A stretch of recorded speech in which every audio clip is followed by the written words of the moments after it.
തെരുവുനായ ശല്യം കാരണം ഒരു സ്കൂളിന് അവധി കൊടുക്കേണ്ട അവസ്ഥയാണ്. ചൂണ്ടൽ ഗവൺമെന്റ് UP സ്കൂളിനാണ് ഇന്ന് അവധി. ഞായറാഴ്ച അവധിയൊക്കെ കഴിഞ്ഞ് കുട്ടികൾ പ്രവൃത്തി ദിവസമായ തിങ്കളാഴ്ച വരാനിരിക്കെയാണ് ഇത്തരത്തിൽ അവധി പ്രഖ്യാപിക്കേണ്ട ഒരു സാഹചര്യം വന്നത്. ഇപ്പോൾ ഇവിടെ തന്നെ നമുക്ക് ദൃശ്യങ്ങളിൽ കാണാനാകും തെരുവുനായ കൂട്ടത്തോടുകൂടി സ്കൂളിന്റെ ഷെഡിൽ ഓഡിറ്റോറിയത്തിന് മുന്നിൽ കൂട്ടത്തോടുകൂടി പ്രസവിച്ച് കിടക്കുന്നൊരവസ്ഥ. ഈ ഒരു അവസ്ഥ ഈ സ്കൂളുകാർ നിങ്ങൾക്ക് നല്ലൊരു പണി തന്നെ കിട്ടി. ആ നായിനെ ആ മക്കളിൻ്റെല്ല അവിടുന്ന് നാട് കടത്തിയില്ല എന്നുണ്ടെങ്കിൽ ആ നായി എന്ന് പ്രസവം നിർത്തുന്നോ അന്ന് വരെ നിങ്ങളുണ്ടാവും ഇടയ്ക്കിടയ്ക്ക് സ്കൂളിൽ ലീവ് കൊടുക്കേണ്ട അവസ്ഥ വരും. കാരണം എന്താ അറിയോ, ആ നായിന് പ്രസവിക്കുകയാണെങ്കിൽ അതേ സ്ഥലത്ത് അതേ ഷെഡിൽ നിങ്ങളുടെ പ്രസവിക്കുക. അങ്ങനെ കണ്ട അനുഭവമുണ്ട്.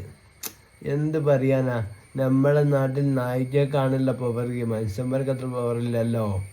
കോടതി ഓരോ നിയമമൊക്കെ പറഞ്ഞിട്ടുണ്ടെങ്കിലും മൃഗസ്നേഹികൾ വരൂലേ കൊടിയായിട്ട്. ശരി എന്നാല്.